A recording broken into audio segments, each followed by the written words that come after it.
Hello বন্ধুরা, সবাই কেমন আছো? আজকে তোমাদের জন্য নতুন একটি রোমান্টিক গল্প নিয়ে আসলাম। আশা করি গল্পটি তোমাদের কাছে ভালো লাগবে। নতুন নতুন রোমান্টিক গল্প পেতে এখনই মারিয়া ব্লগ চ্যানেলটি সাবস্ক্রাইব করো। তখনই বাকি সবাই চলে আসায় কথার প্রসঙ্গ পাল্টে যায়।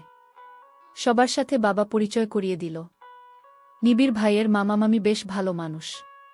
কিছুক্ষণ গল্পগুজব করে সবাই খাওয়া দাওয়ার পর্ব সেরে নিল। একটা জিনিস বেশ খেয়াল করছি যে এই প্রহর মাঝে মাঝে আমার দিকে তাকিয়ে তাকিয়ে মুচকি হাসছে। ব্যাপারটা খুব অদ্ভুত লাগল। এই লোকটাকে আমার খুব সন্দেহ হচ্ছে। সবাই মিলে আবার গল্পে বসেছে। এত গল্প কই থেকে আসে কে জানে। আমার তো প্রচণ্ড ঘুম পাচ্ছে। তবুও ভদ্রতার খাতিরে মুখে একফালি হাসি ঝুলিয়ে বসে আছি। তখন নিবিড় ভাইয়া বললেন, সামনে তো রেজাল্ট দিবে আফরা। এডমিশন কোথায় দিবি কিছু ভেবেছিস? নিবিড় ভাইয়ার কথায় যেন আকাশ থেকে পড়লাম। জীবনে প্রথম নিবিড় ভাইয়া আমার সাথে এত ভালো করে কথা বলেননি। আমি কিছু বলবো তার আগেই ভাইয়া বলল, ওর তো ভালো একটা ভার্সিটিতে এডমিশন চায়। আমিও বলেছি ওকে ঢাকা ভার্সিটিতেই পড়তে হবে। আম্মু, কিন্তু ফুফু ঢাকা ভার্সিটিতে শুধু পড়ব বললেই তো হয় না, সেজন্য পড়াশোনাও করতে হয়। আর এজন্য আফরার আগে থেকে প্রস্তুতি নেওয়া উচিত ছিল। আচ্ছা আফরা, তুই আমার সাথে উপরে চল, তোকে কিছু বই সাজেস্ট করি, এডমিশনে কাজে লাগবে। নিবিড় ভাইয়ার কথায় আমি একটা শুকনো ঢোক গিললাম। যদি রুমে গিয়ে আমায় গলা টিপে মেরে ফেলে। আমি করুণ মুখ করে ভাইয়ার দিকে তাকালাম, যার অর্থ আমি যাব না। ভাইয়া আমার দিকে তাকিয়ে মুচকি হেসে যেতে বলল। রুমে গিয়ে দেখি নিবিড় ভাইয়া বিছানায় বসে ফোন টিপছে। আমি চুপচাপ গিয়ে উনার সামনে দাঁড়ালাম। উনি ফোনের দিকেই তাকিয়ে বলল, প্রহরের সাথে তোর কি চলে আফরা? উনার সাথে আবার আমার কি চলবে? তাহলে ও বারবার তোর দিকে তাকিয়ে হাসছিল কেন? আমি কি করে জানব সেটা? বাই দ্য ওয়ে, আপনি কি জেলাস ভাইয়া? আমার এমন কথা শুনে নিবিড় ভাইয়া তেলে বেগুনে জ্বলে উঠল। একটা থাপ্পড় মার, ফাজিল মেয়ে। আমি কেন জেলাস হতে যাব? তোর এখন পড়াশোনার বয়স, তার তা করে তুই এসব আজাইরা চিন্তা করিস। আবার যদি এসব কাণ্ড আমার চোখে পড়ে তাহলে ফুফুকে বলব একদম ধরে বিয়ে দিয়ে দিতে। বলেই উনি চলে গেলেন। যাহ বাবা, আমি করলামটা কি? যাই হোক, উনি কি আমায় নিয়ে জেলাস নাকি বিরক্ত? সন্ধেবেলা সবাই চলে গেলে রুমে এসে ফোন নিয়ে বসলাম। দেখি নিবিড় ভাইয়া কতগুলো বইয়ের নাম মেসেজ করছে। আমিও ভাইয়াকে ফোন করে বলে দিলাম আসার সময় বইগুলো নিয়ে আসতে। হঠাৎ নিবিড় ভাইয়ার এত পরিবর্তন যেন হজম হচ্ছে না। একটু পর নিবিড় ভাইয়ার আরেকটা মেসেজ, বইগুলো শুধু কিনে ঘরে সাজিয়ে রাখিস না, ধাবিতে চান্স পেতে হলে পড়তেও হবে গু। আমিও খুব ভেবেচিন্তে একটা রিপ্লে দিলাম, আমি ধাবিতে চান্স পেলে আপনার কষ্ট হবে না। না মানে আপনার তো আবার আমার থেকে অ্যালার্জি আছে গি। মেসেজটা দিয়ে আমি ফোনটা রেখে এশার নামাজটা পড়ে এলাম। এসে ফোন হাতে নিয়ে দেখি নিবিড় ভাইয়া আমাকে ব্লক মেরে দিয়েছে। হয়তো আমার কথাটা তার হজম হয়নি। এটা অবশ্য আমার জন্য নতুন কিছু না। বছরে বেশিরভাগ সময় আমি ভাইয়ার ব্লকলিস্টেই থাকি। তার মনে জায়গা করে নিতে না পারলেও তার ব্লকলিস্টে আমার জায়গাটা খুব সহজেই হয়। একটু পরে দেখি ভাইয়া একগাদা বই নিয়ে রুমে ঢুকছে। এক একটা বইয়ের সাইজ দেখেই আমার পড়ার ইচ্ছে মাটিচাপা সরি বইচাপা পড়ে গেছে। এভাবে কি দেখছিস? আচ্ছা ভাইয়া, আমি তো একটা ভার্সিটিতে এডমিশন নিব, তার জন্য কি দেশের অর্ধেক বই পড়া দরকার? এমনভাবে বলছিস যেন আগে কখনো এত বই পড়িসনি। আরে আমি তো এমনি বললাম, তুই সিরিয়াস হচ্ছিস কেন? আচ্ছা বনু, তুই নিচে গিয়ে আম্মুকে খাবার দিতে বল। আমি ফ্রেশ হয়ে আসছি, প্রচুর খিদে পেয়েছে। আচ্ছা যাচ্ছি, তুই আয়। সবাই একসাথে খেতে বসেছি। তখন আব্বু ভাইয়াকে উদ্দেশ্য করে বলল, তা আবির, তোমার তো যথেষ্ট বয়স হয়েছে, নিজের পায়েও দাঁড়িয়েছ, তো বিয়ে শাদী নিয়ে কিছু ভেবেছ? না আব্বু, আমি তো সবে চাকরিটা জয়েন করেছি। আগে নিজের একটা ভালো পজিশন বানাতে চাই, তারপর বিয়ে নিয়ে ভাবব। গুড। আচ্ছা, তোমাদের মনে হয় না আফরা ইদানিং আমাদের সাথে একদম কথা বলে না? ওর মনে হয় এ বাড়িতে থাকতে ভালো লাগে না। ওকে বরং বিয়ে দিয়ে শ্বশুরবাড়ি পাঠিয়ে দিই। মোটেও না। তুমি আর ভাইয়া তো সারাদিন বাইরেই থাকো, শুধু এই রাতেই তোমাদের দেখা পাওয়া যায়। আর আম্মুর সাথে কথা বলতে গেলেই তো কাজের বাহানা করে চলে যায়। আমার কথা শেষ হতেই দেখি আম্মু আমার দিকে রাগী চোখে তাকিয়ে আছে। জেন এখনই আমার বারবিকিউ বানিয়ে খেয়ে ফেলবে। এটা কিন্তু একদম ঠিক না আবিরের মা। হ্যাঁ সেই তো, আমার কাজ তো শুধু বাহানা লাগে তোমার মেয়ের, তাই না? গল্পে পল্পে খাওয়া দাওয়া শেষ করে রুমে এলাম। মাত্র 10টা বাজে, এখন আমার ঘুম ধরবে না। কি আর করার, আবার ফোন নিয়ে বসলাম। বেলকনির দরজাটা খোলা রেখেছি, হালকা হালকা ঠান্ডা বাতাস আসছে। আরশিদের বাড়ির শিউলি গাছের ফুলের গন্ধ রুম পর্যন্ত এসে গেছে। সব মিলিয়ে বেশ সুন্দর একটা পরিবেশ। খানিকক্ষণ ফেসবুক স্ক্রোলিং করার পর দেখি নিবিড় ভাইয়া মেসেজ পাঠিয়েছে। উনি এবার এত দ্রুত আমায় আনব্লক করলেন। মেসেজটা ওপেন করলাম।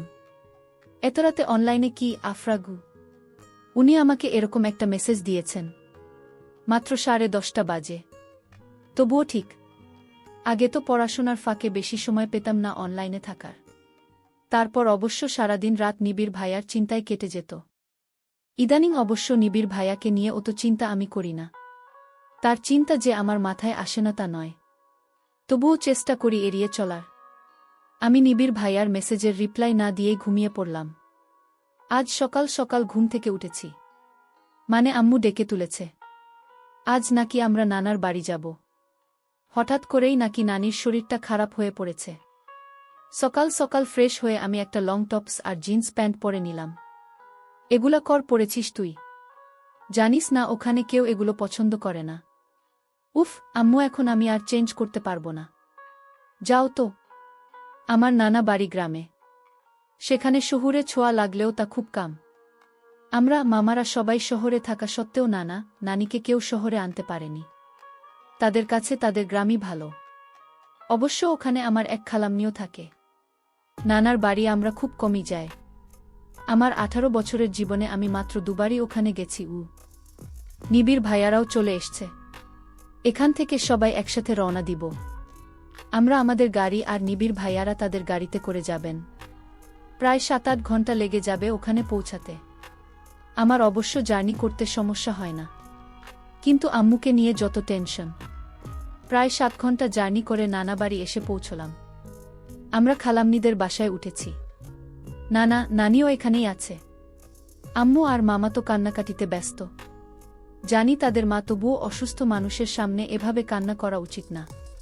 খালাম্নি আমাকে একটা রুম দেখিয়ে দিল। আমিও ফ্রেশ হতে গেলাম। খালাম্নির 2 ছেলে। এ বংশে অবশ্য আমি একাই মেয়ে। ফ্রেশ হয়ে এসে বিছানায় বসলাম। এখন আমার একটা লম্বা ঘুম দরকার, তাই ঘুমিয়ে পড়লাম। জানো, এ সময় কেউ ডাকবে না আমায়। আমার ঘুম পুরো হওয়ার আগে ভেঙে গেলে খুব মাথা ব্যথা করে আমার। এটা সবাই জানে। একেবারে সন্ধ্যার আগে ঘুম ভেঙে গেল। প্রচণ্ড খিদে পেয়েছে, যেন এখন না খেতে পেলে মরেই যাব। ফ্রেশ হয়ে নিচে এলাম, কিন্তু কাউকে খুঁজে পেলাম না। তখন দেখি আবার ভাইয়া বাসায় ঢুকছে। আরাব ভাইয়া হলো মামনির বড় ছেলে, আমার থেকে বছর 7-এর বড়। কাউকে খুঁজছিস আফরা? হুম। সবাই কোথায় গেছে ভাইয়া? সবাই তো নানার ঘরে। তোর কি কিছু লাগবে? আমার না খুব খিদে পেয়েছে। আচ্ছা তুই দাঁড়া, আমি আম্মুকে পাঠাচ্ছি। আচ্ছা।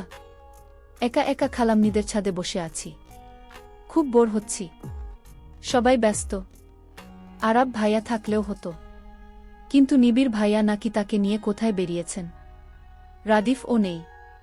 রাদিফ হলো খালাম্নির ছোট ছেলে, আমার সমবয়সী। আমাদের মাঝে সম্পর্কটা বেশ ভালো, একদম বন্ধুর মতো। ও নাকি ওর বন্ধুদের সাথে ঘুরতে গেছে।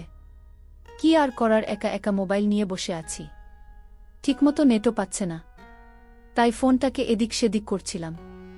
হঠাৎই কেউ ছো ভাউছে বলে চিৎকার দিল। সাথে সাথে আমার ফোনটা হাত থেকে পড়ে গেল। পেছনে তাকিয়ে দেখি রাদিফ। ওকে দেখে মেজাজটা একদম বিগড়ে গেল।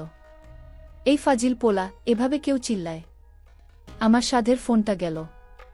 রাদিফ আমার ফোনটা তুলে নিয়ে বলল, কিছু হয় নাই, দেখ। তুই এত রাতে ছাদে কি করিস? যদি পেতনি ধরে নিয়ে যেত? তুই কি দেখেছিস পেতনিকে কখনো পেতনি ধরে? ভূত হলে অবশ্য ঠিক ছিল। নিবিড় ভাইয়ের এমন ফোড়ন কাটা কথায় তেলে বেগুনে জ্বলে উঠলাম। এই লোক এখানে কি করে? একদম ঠিক বলেছ নিবিড় ভাইয়া। এই পোলা, আমাকে তোর পেতনি মনে হয়। মানলাম নিবিড় ভাইয়ার চোখ খারাপ, তাই কি তোরও চোখ খারাপ? কি বললি তুই আফরা? আমার চোখ খারাপ? অবশ্যই। না হলে কেউ হিরে রেখে কাচ নিয়ে পড়ে থাকে। কি বললি তুই? না কিছু না। আমি নিচে যাচ্ছি রাদিফ। তোরা থাক। তোকে যেতে বলেছি আমি। রাদিফ তুই যা, আফরার সাথে আমার কথা আছে। নিবিড় ভাইয়ার কথায় চোখগুলো ছোট ছোট করে তার দিকে তাকালাম। আমাকে আবার ছাদ থেকে ফেলে দিবে না তো? কিছু বলবেন ভাইয়া? এত রাতে একা একা ছাদে বসে বয়ফ্রেন্ডের সাথে কথা বলছিলি মনে হয়। আমার আর বয়ফ্রেন্ড কই হলো? এই 2 বছর আপনার পিছনে যদি ঘুরে টাইম পাস না করতাম তাহলে এতদিনে 1000 খানেক বয়ফ্রেন্ড জুটে যেত আমার। নিবিড় ভাইয়ার মুখ দেখেই বোঝা গেল সে আমার এমন জবাব আশা করেনি গি। তা আমার উপর যে এত ভালোবাসা ছিল তা কি বাতাসে উবে গেল? উবে যায়নি তো ভাইয়া, শুধু নিজের আত্মসম্মান জাগ্রত হয়ে গেছে। তাই নাকি? হুম। আমি নিচে যাচ্ছি ভাইয়া। নিহান কে? আফরা। নিবিড় ভাইয়ার কথা শুনে মাথাটা যেন ঘুরতে শুরু করেছে। বারবার কেন এই নামটা আমার সামনে আসে? এই কালো অতীতটাকে আমি যত ভুলে যেতে চাই ততই এই জিনিসটা আমার সামনে চলে আসে গি। আমি কিছু জানতে চাইলাম আফরা। নিবিড় ভাইয়ার প্রশ্নের কোনো উত্তর আমি দিতে পারছি না। মাথাটা বনবন করে ঘুরছে। শরীরটাও অস্বাভাবিকভাবে কাঁপছে। চোখের সামনে সব ঝাপসা দেখছি আমি। তোর কি শরীর খারাপ লাগছে আফরা? তোর? নিবিড় ভাইয়ার পরবর্তী কথা শোনার আগেই তার বুকে লুটিয়ে পড়লাম। চোখ খুলেই দেখি সকাল হয়ে গেছে। এটা অবশ্য নরমাল। যখনই আমার এ সমস্যা হয় তখন আমাকে ঘুমের ইনজেকশন দেওয়া হয়। আমার ব্রেনকে এমন সময় শান্ত করার একটাই উপায় হলো লম্বা ঘুম। লাস্ট 2 বছরে এমনটা অনেকবার হয়েছে। মাথাটা এখনো প্রচণ্ড ধরে আছে। একটু পরেই আম্মু আর মামা রুমে এলো। মামা আমার মাথায় হাত রেখে বলল, কাল কি হয়েছিল মাম্মি? আমি জানি নিবিড় নিহানের কথা জানতে চেয়েছিল। তাই বলে তুই এত দুর্বল হলে হবে? নিজেকে শক্ত করতে হবে মাম্মি। সবকিছু ভুলতে হবে তোকে। আমি পারি না গো মামা। কিছুতেই ওই রাতটাকে ভুলতে পারি না। আচ্ছা বাদ দে এসব। আফিয়া তুই খাবার নিয়ে আয়। মাম্মি তুই ফ্রেশ হয়ে আয়। আমি আজ তোকে খাইয়ে দিব। আচ্ছা। মামা আমায় খাইয়ে দিয়ে চলে গেল। একটু পরে নাকি নানিকে নিয়ে হাসপাতালে যাবে।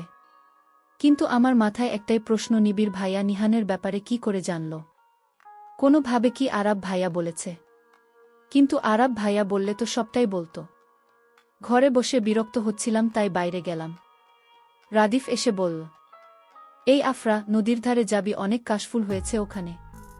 রাদিফের কথা শুনে মনটা ভালো হয়ে গেল। এখানকার নদীটা খুব সুন্দর। যদিও 4-5 বছর আগে এসেছিলাম এখানে। সবাই কাশফুলের সাথে এতেত ছবি পোস্ট করেছে। আমি একটাও ছবি দিতে পারিনি বলে মন খারাপ হয়েছিল। এবার অনেক ছবি তুলব আর এফবিতে পোস্ট করব। ভেবেই মনটা ভালো হয়ে গেল। বিকেলে আমি আরাব ভাইয়া, নিবিড় ভাইয়া, রাদিফ আর রাদিফের এক কাজিন তাহা মিলে ওখানে গেলাম। বেশ সুন্দর জায়গাটা। অনেক ছবি তুললাম সবাই মিলে। আমি একটা কাশফুল ছেঁড়ার চেষ্টা করছি, কিন্তু পারছি না। একটা ডাল ধরে টানতেই বেশ খানিকটা হাত ছিলে গেল। তখন নিবিড় ভাইয়া এসে কয়েকটা ফুল ছিঁড়ে আমার হাতে দিল আর বলল, এখনো একটা ফুল ছেঁড়ার শক্তি হয়নি, তুই আবার আমায় বিয়ে করতে চাস? বিয়ের পর আমার ভারটা সামলাবি কি করে? কথাগুলো বলেই নিবিড় ভাইয়া চলে গেল। তার কথাটা বুঝতে খানিকক্ষণ সময় লাগল আমার। বোঝামাত্র আমার চোখ দুটো গোল গোল হয়ে গেল। খানিকক্ষণ ঘুরে ফিরে চলে এলাম।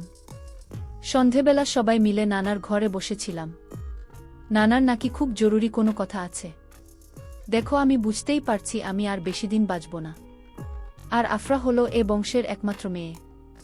আর আমি চাই না ও বাইরে কোথাও যাক। নানি, তুমি ঠিক কি বলতে চাচ্ছ মা? মামা, আমি জানি আফরার বয়সটা কম, তবুও আমি চাই আরাব আর আফরার বিয়ে দিতে। নানির কথা শোনামাত্র আমার আর আরাব ভাইয়ার মাথায় আকাশ ভেঙে পড়ল। আরাব ভাইয়া বলল, এটা সম্ভব না নানি। আমি আফরাকে সবসময় নিজের বোনের মতো দেখছি। আমি কিছু জানতে চাই না। আমার কথাই শেষ কথা। বাকিদের কথা শোনার আগেই ওখান থেকে উঠে চলে এলাম। কেন জানি নানির এই কথাটা কিছুতেই মানতে পারছি না। খুব কষ্ট হচ্ছে। যদি নানি আরাব ভাইয়ার জায়গায় নিবিড় ভাইয়ার সাথে আমার বিয়ে দিতে চাইতো তাহলে কি খুব ক্ষতি হতো? আচ্ছা, নিবিড় ভাইয়া কি খুশি হয়েছে এ খবরে? সেই যে রুমে এসেছি, এখনো বের হইনি। কেঁদে কেঁদে একদম চোখমুখ ফুলিয়ে ফেলেছি। রাত প্রায় 12টা বাজে। সবাই খাওয়ার জন্য ডাকাডাকি করছে। আমি ঠিক করেছি আজ কিছুতেই বের হব না। খানিক পর নিবিড় ভাইয়ার গলা পেলাম। আফরা, দরজাটা খোল। না খেয়ে থেকে কি বোঝাতে চাইছিস তুই? আরাবকে বিয়ে করবি না সরাসরি বললেই তো পারিস। এত নাটক করার কি আছে? নিবিড় ভাইয়ার কথায় খুব কষ্ট পেলাম। সবটাই উনার নাটক মনে হচ্ছে। উনি কি জানে না আমার মনে কি আছে? কেন বোঝেন না উনি সেটা? নাকি বুঝেও না বোঝার ভান করে? পরদিন সকালে আমি ভাইয়ার সাথে ঢাকা ফিরে এলাম। ওখানে থাকলে দম বন্ধ হয়ে মরেই যেতাম। পুরো রাস্তা চুপ করেছিলাম। ভাইয়াও কোনো প্রশ্ন করেনি। সে তো সবটাই জানে। বিকেলে 1 কাপ কফি নিয়ে ছাদে বসেছিলাম। রাহাকে সেই কখন ফোন করছি, এখনো আসছে না। মা ফোন করেছিল, তারা নাকি রওনা দিয়েছে। আব্বু আর নিবিড় ভাইয়া নাকি মানা করে দিয়েছে। তারা এখনই আমার বিয়ে দিতে চায় না। আর আমার মতের বিরুদ্ধে তো একদম না। এ নিয়ে নাকি আব্বুর সাথে নানার ছোটখাটো একটা ঝামেলাও হয়েছে। আব্বুর ব্যাপারটা তো বুঝলাম, কিন্তু নিবিড় ভাইয়া এমন কেন করল? কি ভাবছিস আফরা? তুই ইডিয়েট, এত দেরি করে এলি কেন? একটুই তো দেরি করছি। তুই কি বলবি বলছিলি? রাহাকে সবকিছু খুলে বললাম। আফরা, আমার মনে হয় তোর এভাবে নিবিড় ভাইয়ার পেছনে পড়ে থাকা উচিত না। উনি তোকে এত অপমান করে। কি করব বলতো? নিহানকে ভুলে থাকার একমাত্র উপায় তো নিবিড় ভাই। নিহানকে মনে রাখা নিতান্তই তোর বোকামি। কি করব বল? কোনোভাবেই তো ওই বেইমানকে আমি ভুলতে পারি না। আচ্ছা, বাদ দে এসব। আন্টিরা কখন আসবে? রাত হবে। কিছু সময় থেকে রাহা চলে গেল। সন্ধ্যা নেমে গেছে বলে আমিও নিচে নেমে এলাম। এসে দেখি ফোনে অনেকগুলো মিসড কল। আমি কল ব্যাক করলাম, কিন্তু প্রথমবার রিসিভ হলো না। দ্বিতীয়বার রিসিভ হলো। ওপাশের লোকের কথা শুনেই ফোনটা হাত থেকে পড়ে গেল। আমি বুঝি আমার জীবনের সবচেয়ে মূল্যবান জিনিসটা হারিয়ে ফেললাম। 1.5 ঘন্টা ধরে হাসপাতালে বসে আছি। নানি বাড়ি থেকে আসার সময় আব্বু আম্মুর গাড়ি অ্যাক্সিডেন্ট করছে। দুজনের অবস্থাই খুব খারাপ। অপারেশন থিয়েটারে আছে তারা। ভাইয়াও ভেতরে আছে। কিছুক্ষণ পরে একজন ডাক্তার বেরিয়ে এলো। তাকে দেখেই তার দিকে ছুটে গেলাম। ডাক্তার বলল, ওরা নাকি দুজনের কাউকেই বাঁচাতে পারেনি। কথাটা আমার কানে প্রবেশ মাত্রই আমার পুরো শরীর কেঁপে উঠল। আমার পুরো দুনিয়াটাই যেন থেমে গেল। আব্বু কি বলে একটা চিৎকার দিয়েই মাটিয়ে লুটিয়ে পড়লাম। বাবা, মাকে ছেড়ে বেঁচে থাকার মতো কঠিন কাজ দুনিয়াতে হয়তো আর নেই। আর এই কঠিন কাজটাই যে আমাকে করতে হবে। আমার সামনেই আব্বু আম্মুর কাফনে মোড়ানো লাশ রাখা। বাড়ি ভর্তি মানুষ, কিন্তু দিন শেষে তো তারা সবাই চলে যাবে। আমরাও একা হয়ে যাব। ছোট ছোট ব্যাপারে কদে ভাসিয়ে ফেলা এই আমি আজ একটুও কাঁদতে পারছি না। খুব ইচ্ছে করছে চিৎকার করে বলতে, বাবা মা তোমরা ফিরে আসো না গে। কিন্তু আমি পারছি না। নিজেকে বড্ড অনুভূতিহীন মনে হচ্ছে। আব্বু আম্মুর দাফন শেষ হয়েছে 2 ঘন্টা। বাকিরা সবাই চলে গেছে। শুধু আমাদের পরিবারের কিছু লোক রয়ে গেছে। কিছুক্ষণ পরে খালাম্নি ও আঙ্কেল আমার কাছে এলো। আঙ্কেল মামাকে গিয়ে বলল, আবির তো বড় হয়ে গেছে ভাইজান, কিন্তু আফরা, ও তো এখনো ছোট। ওর দায়িত্ব কে নিবে? আবিরের বউ এলে তো ও বেশি দিন এখানে টিকতে পারবে না। উনি কিছুক্ষণ থেমে আবার ও বললেন, দেখেন ভাইজান, নিবিড় যে আফরাকে পছন্দ করে না সেটা তো সবাই জানে। তাই আফরা যে আপনাদের বাড়ি থাকতে পারবে না সেটা আমি জানি। তাহলে নিশ্চয় ওর দায়িত্ব আমাদের ঘাড়ে এসেই পড়বে। আমি কিন্তু ওসব ঝামেলা নিতে পারবো না।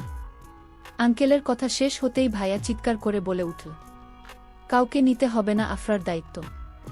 যতদিন আমি আছি ততদিন ওকে নিয়ে আপনাদের না ভাবলেও চলবে। আঙ্কেল বেশ অপমানিত হলেন ভাইয়ার কথায়। নানিও মুখ বুঝে সব শুনছে। ওখানে আর এক মুহূর্ত না থেকে ঘরে চলে গেলা। গিয়ে দরজাটা লাগিয়ে দিলাম।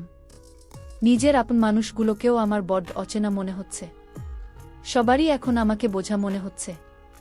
একদিন হয়তো ভাইয়ারও আমাকে বোঝা মনে হবে। বাইরে থেকে সবাই দরজা খুলতে বলছে, তোমরা প্লিজ যাও এখান থেকে, আমাকে একটু একা থাকতে দাও। আব্বু আম্মুকে ছাড়া পুরো একদিন কেটে গেছে। তখন থেকে এখন পর্যন্ত কিছু মুখে তুলিনি আমি। একটু তো খেয়ে নে মা, এভাবে না খেয়ে থাকলে তো অসুস্থ হয়ে যাবি। আমি খাব না মামি, তুমি খাবারটা রেখে এসো। মামিকে কথাটা বলেই ঘর থেকে বেরিয়ে এলাম। আমি একদমই ক্ষুধা সহ্য করতে পারি না, কিন্তু আজ একদমই খেতে ইচ্ছে করছে না। শরীরটাও বড্ড দুর্বল লাগছে। হঠাৎ মাথা ঘুরে পড়ে যেতেই কেউ আমায় ধরে ফেল। চোখ খুলে দেখলাম মামি আর নিবিড় ভাইয়া বসে আছে। ভাইয়া হয়তো কোথাও গেছে। আমাকে উঠতে দেখেই নিবিড় ভাইয়া মামিকে খাবার আনতে বলল। মামিও খাবার আনতে চলে গেল। নিবিড় ভাইয়া আমার পাশে বসে বলল, এভাবে না খেয়ে থাকলেই কি তোর বাবা মা ফিরে আসবে? না খেয়ে শুধু শুধু নিজেকে কষ্ট দেওয়ার মানে কি আফরা? তোর জন্য আবির ও না খেয়ে আছে। আচ্ছা ভাইয়া, খুব কি ক্ষতি হতো যদি বাবা মা আমাকেও তাদের সাথে নিয়ে যেত? আফরা, তারা যখন তোকে সাথে নেয়নি তখন নিশ্চয় তারা চায় তুই এই দুনিয়ায় থাক। তোকে বাঁচতে হবে আফরা, আবিরের জন্য বাঁচতে হবে, নিজের জন্য বাঁচতে হবে, আমাদের জন্য বাঁচতে হবে। একটু পরে মামি আমার জন্য খাবার নিয়ে এলো। আমিও খেয়ে নিলাম, নয়তো আমার জন্য ভাইয়াও না খেয়ে থাকবে। বিকেলে আমাদের কিছু প্রতিবেশী এলো বাড়িতে। তারা এসেই বিভিন্ন কথা বলতে লাগল। শোনো নিবিড়ের মা, তোমরা বরং আফরার বিয়ে দিয়ে দাও, তাছাড়া কে নেবে ওর দায়িত্ব? অন্য একজন বলে উঠল, তাছাড়া তোমার ঘরেও তো জোয়ান একটা ছেলে আসে। আফরা তো ছোট, বলা যায় না যদি তারা কোনো অঘটন ঘটিয়ে ফেলে। উনার কথা শুনেই কেঁদে দিলাম। তখনই নিবিড় ভাইয়া বাড়িতে ঢুকছিল। হয়তো সে সব কিছুই শুনেছে। নিবিড় ভাইয়া উনাদের সামনে গিয়ে বলল, আফরাকে নিয়ে এতটা ভাবার জন্য অনেক ধন্যবাদ, কিন্তু ওকে নিয়ে যদি আপনারাই সব ভেবে ফেলেন তাহলে আমরা কি করব বলেন? আমাদের জন্য কিছু রাখেন।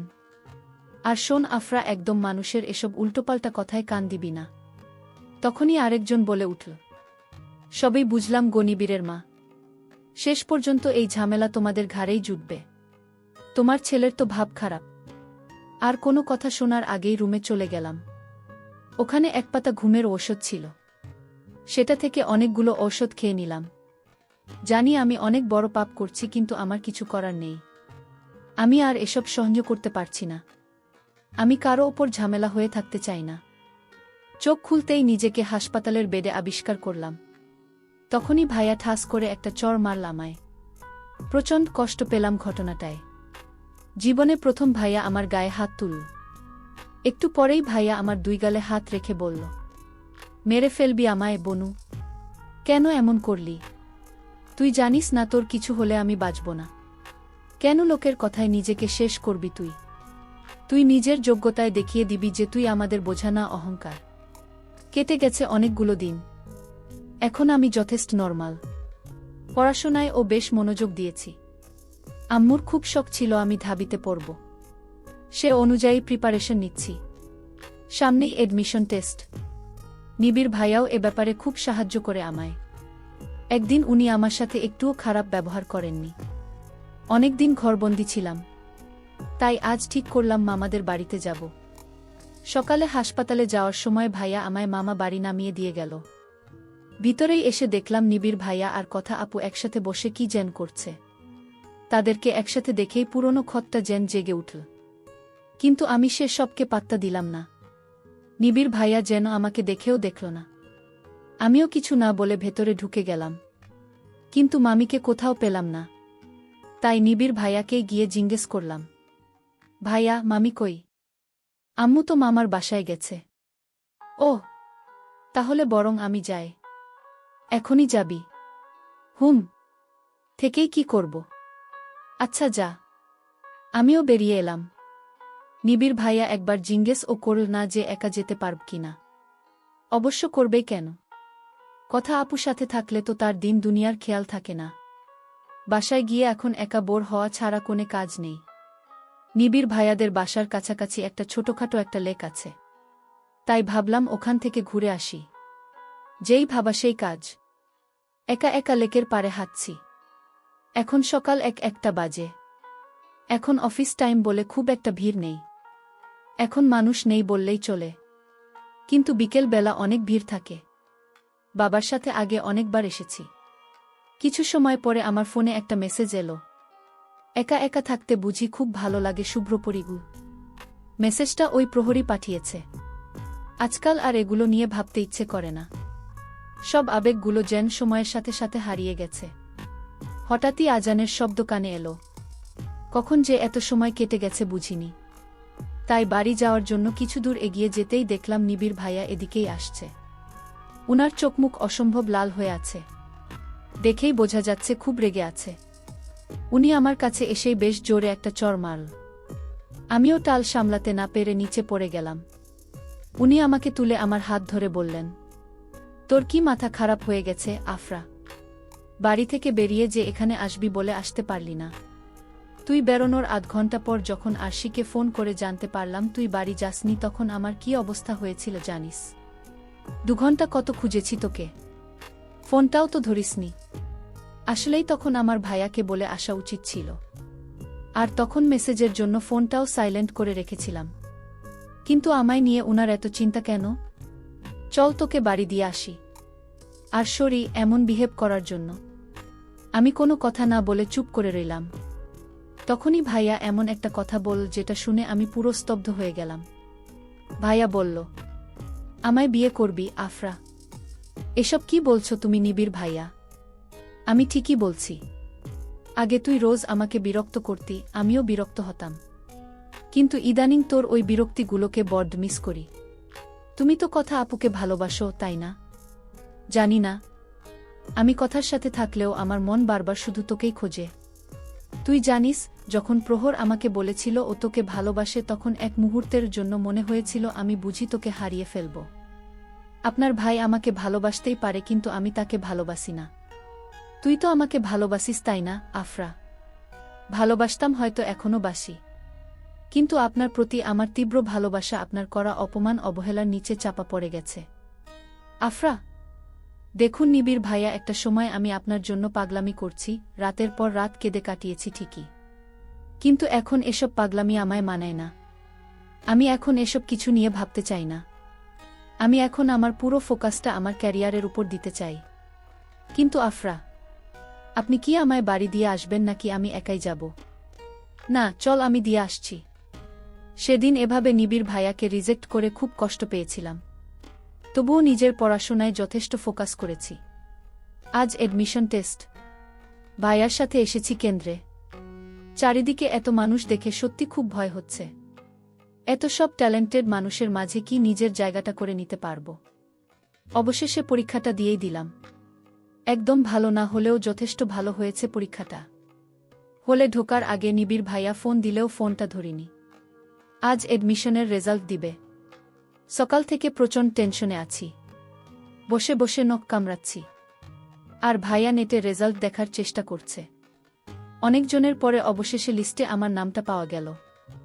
লিস্টে নিজের নামটা দেখা মাত্রই আনন্দে কেঁদে দিলাম। এবার হয়তো আমি আম্মুর স্বপ্নটা পূরণ করতে পারব। আজ ভার্সিটিতে প্রথম দিন। ভাইয়া আমায় রেখে গেছে। দিনটা বেশ ভালোই কাটল। অনেক জনের সাথে বেশ ভালোই পরিচিত হয়েছি। ক্লাস শেষে গেটের বাইরে যাচ্ছিলাম, তখন দেখলাম নিবিড় ভাইয়ার ফ্রেন্ডরা মিলে আড্ডা দিচ্ছে। নিবিড় ভাইয়া আর কথা আপু যথেষ্ট ক্লোজ হয়ে বসেছিল। ওদেরকে দেখেই বোঝা যায় তাদের সম্পর্কটা কি। বেশ কিছুদিন হলো ভার্সিটি যাচ্ছি। এই কয়দিন নিবিড় ভাইয়া অনেকবার আমার সাথে কথা বলার চেষ্টা করছে, কিন্তু আমি প্রতিবারই তাকে ইগনোর করেছি। যদি সে আমাকে সত্যি ভালোবাসত তাহলে এখনো কথা আপুর সাথে এতটা ক্লোজ থাকত না। খুব চেষ্টা করেছি তাকে ভুলে যাওয়ার, কিন্তু পারিনি। কারণ সে যে আমার প্রথম প্রেম। মাঝে অবশ্য প্রহর অনেকবার তার মনের কথা আমাকে বোঝানোর চেষ্টা করেছে, কিন্তু আমি এখন এসবে জড়াতে চাই না। এই কয়দিন একদমই মামা বাড়ি যায়নি। খালামনিরাও আর যোগাযোগ করেনি, তবে আরাব ভাইয়া আর রাদিফের সাথে প্রায় কথা হয়। মাঝে মাঝে আরশি আর রাহা এসে আমার সাথে থাকে। তবুও যে দিন শেষে বাবা মায়ের শূন্যতাটা বেশ উপলব্ধি করতে পারি। আজ যদি তারা থাকত তাহলে হয়তো আমার জীবনটাই অন্যরকম হতো। আজ আমাদের ভার্সিটিতে নবীনবরণ অনুষ্ঠান। নিবিড় ভাইয়া তো এবার অনার্স ফাইনাল ইয়ারে, তাই অন্য সবার মতো তার উপরও অনেক কাজের দায়িত্ব পড়েছে। আমি আর রাহা দুজনেই এই ভার্সিটিতে চান্স পেয়েছি। আজ রাহার কথায় একটা নীল শাড়ি পরেছি। অবশ্য দুজনেই একরকম শাড়ি পরেছি। স্টেজের সামনে বসায় নিবিড় ভাইয়ার চোখে খুব সহজেই পড়েছি। ভাইয়া বেশ কয়েকবার আমার দিকে তাকিয়েছে। সেটা আমি দেখেছি। তবুও এমন একটা ভান ধরে আছি যেন আমি ভাইয়াকে চিনি না। ভার্সিটিতে নিবিড় ভাইয়া সবার ক্রাশ বয়। সবাই তার পিছনে লেগে থাকে। আর নিবিড় ভাইয়াকে আমার এভাবে ইগনোর করাটা আমার নতুন বন্ধুদের ঠিক হজম হচ্ছে না। আচ্ছা, নিবিড় ভাইয়ার জন্য যেখানে সবাই পাগল সেখানে তুই উনাকে এভাবে ইগনোর করিস কেন? দিয়া। হ্যাঁ, তাই তো। এমন করিস কেন, আফরা? মাহি। আরে তোরা জানিস না আমার সবসময় আনকমন জিনিস পছন্দ। আর নিবিড় ভাইয়াকে তো সবাই পছন্দ করে, আমি না হয় অন্য কাউকে পছন্দ করলাম। আমার এমন উত্তরে যেন ওরা একটুও খুশি হয়নি। দিয়া আবারও বলল, জানিস নিবিড় ভাইয়া আর কথা আপু নাকি একে অপরকে ভালোবাসে। তারা নাকি সামনে মাসেই বিয়ে করবে। দিয়ার এমন কথা শুনে বুকের বা পাশে একটা চিনচিন ব্যথা অনুভব করলাম। ওখানে আর এক মুহূর্ত দাঁড়ালাম না। রাহাকে নিয়ে বেরিয়ে পড়লাম বাড়ির জন্য। মাঝে কেটে গেছে 7 দিন। আজ আরাব ভাইয়ার বিয়ে। মেয়ে অবশ্য ভাইয়ারই পছন্দ করা। আমাদের দাওয়াত করা হলেও আমরা যাব না ঠিক করেছি। আমাদের দাওয়াত দেওয়ার আসল কারণ অবশ্য তারা কতটা যোগ্য মেয়ে পেয়েছে সেটা দেখানো। সেদিন আব্বুর নাটা আজও মেনে নিতে পারেনি আঙ্কেল। ভাইয়া আমাকে নিষেধ করে গেছে যেন এসব নিয়ে একদম না ভাবি। তবুও শত ভাবনার মাঝে বারবার একজনের কথাই মনে পড়ে, নিহানগু। আমার কিশোরী বয়সের আবেগ। ছোট ছিলাম কিন্তু প্রচণ্ড আবেগী ছিলাম। তখন সবটাই আবেগ দিয়ে ভাবতাম। সবে মাত্র ক্লাস 10-এ পড়ি আমি। তখন নিহানের প্রতি একটা প্রবল আকর্ষণ কাজ করত আমার। কিন্তু সেটা শুধুই এক প্রকার মোহ ছিল যা সময়ের সাথে সাথে কেটে যায়। কিন্তু নিহান আমার পিছু ছাড়েনি। সে আমার পিছনেই পড়ে থাকত। ভাবত আমি হয়তো রূপের অহংকারে তাকে ইগনোর করছি। তাই সে আমার রূপ নষ্ট করারও চেষ্টা করেছিল। একদিন সন্ধেবেলা কোচিং শেষে ফেরার পথে নিহান আর ওর বন্ধুরা আমার পথ আটকায়। নিহান আমার মুখে অ্যাসিড ছুঁড়ে মারে। কিন্তু সৌভাগ্যবশত কিছুটা অ্যাসিড আমার হাতে আর বাকিটা মাটিতে পড়েছিল। চোখের সামনে নিজের ঝলসে যাওয়া চামড়া দেখে এক গগনবিদারী চিৎকার দিয়ে মাটিতে লুটিয়ে পড়েছিলাম। জ্ঞান ফিরতেই নিজেকে হাসপাতালে আবিষ্কার করেছিলাম। দীর্ঘদিন সাফার করেছিলাম। অনেকগুলো সার্জারির প্রয়োজন হয়েছিল। বাবারা নিহানের নামে মামলা করেছিল। ওকে গ্রেফতারও করা হয়েছিল। ওই ঘটনার পর নিজেকে একদম ঘরবন্দি করে নিয়েছিলাম। তখন আমরা চট্টগ্রাম থাকতাম। তাই এ ব্যাপারে নিবিড় ভাইয়া কিছু জানে না। পরে অবশ্য আমার জন্যই সবাই ঢাকা শিফট করেছিল। অনেকদিন পরে শুনেছিলাম নিহানের জামিন হয়ে গেছে। তার কিছুদিন পরেই ও সুইসাইড করেছিল। কিন্তু কোনো তা এখনও অজানা। আমি এতদিন ভাবতাম হয়তো নিহানই আমার প্রথম প্রেম ছিল। কিন্তু পরে বুঝেছি যে ও আমার মোহ ছিল আর নিবিড় ভাইয়া ছিল আমার প্রথম প্রেম। নিহানকে যে আমি পুরোপুরি ভুলতে পেরেছি তা না। আজও সেই রাতের কথা মনে পড়লেই গা শিউরে ওঠে আমার। কি অসহ্য ছিল সে যন্ত্রণা। সেদিনের সবকিছু হয়তো আমি সহ্য করেছিলাম। কিন্তু আজ যদি নিবিড় ভাইয়া আমায় কোনো কষ্ট দেয় তাহলে সেটা আমি সামলাবো কি করে? নিহান সুইসাইড করার আগে আমার জন্য একটা চিঠি লিখে রেখে গেছিল, যেটা আমি অনেক পরে পেয়েছিলাম। ওখানে ও বলেছিল যে আমার উপর করা অন্যায় নাকি ওকে প্রতি মুহূর্তে কুরে কুরে খাচ্ছে। তাই সে আর সহ্য করতে না পেরে সুইসাইড করেছে। এখনও মাঝে মাঝে নিহানের মৃত্যুর জন্য নিজেকে দায়ী মনে হয়। আজ ভার্সিটি শেষে গেটের বাইরে দাঁড়িয়ে আছি। আজ ভাইয়া নিতে আসবে না। আর আজ একটা রিকশাও পাচ্ছি না। তাই খানিকটা রাস্তা হেঁটেই এগিয়ে গেলাম। ওখানেই দেখলাম কথা আপু আর নিবিড় ভাইয়া একসাথে হাত ধরে হাঁটছে। না চাইতেও চোখ দিয়ে দুফোঁটা পানি গড়িয়ে পড়ল। আমাকে দেখেই নিবিড় ভাইয়া কথা আপুর হাত ছেড়ে আমার দিকে এগিয়ে এসে বলল, আমাকে যখন কথার সাথে দেখে এতটাই খারাপ লাগছে তাহলে সেদিন না করে দিলি কেন? নাকি তুই কখনো আমায় ভালোই বাসিসনি? আমি কি শুধুই তোর মোহ ছিলাম? না, আপনি আমার মোহ ছিলেন না। আপনি আমার ভালোবাসা ছিলেন, আমার প্রথম প্রেম ছিলেন। কিন্তু আমি শুধুই আপনার মোহ ছিলাম। ক্ষণিকের মোহ, যা কিছু সময়ের জন্য আমার প্রতি আপনাকে আকৃষ্ট করেছিল। কিন্তু তা তো স্থায়ী ছিল না। কখনো হতো না। বরং আপনাকে বিয়ে করলে নিজেকে পস্তাতে হতো। আমার কথাগুলো শুনেই নিবিড় ভাইয়া মাথা নামিয়ে নিলেন। আমার কথাগুলো যে ভুলো না সেটা উনি বুঝেছেন। নিবিড় ভাইয়াকে কিছু বলতে না দিয়েই ওখান থেকে চলে এলাম। খানিকক্ষণ পরেই ঝমঝমিয়ে বৃষ্টি নামে। আমি দ্রুত ব্যাগ থেকে ছাতা বের করে নিলাম। সামনে তাকিয়ে দেখলাম একটি ছেলে ও মেয়ে হাত ধরে বৃষ্টিতে ভিজছে। দেখেই বোঝা যাচ্ছে যে এরা নতুন নতুন প্রেমে পড়েছে। এরা আকাশের দিকে তাকিয়ে এই বৃষ্টিফোঁটাকে সাক্ষী করে সৃষ্টিকর্তার কাছে এটাই চাইলাম যেন এদের প্রথম প্রেমটা পূর্ণতা পায়।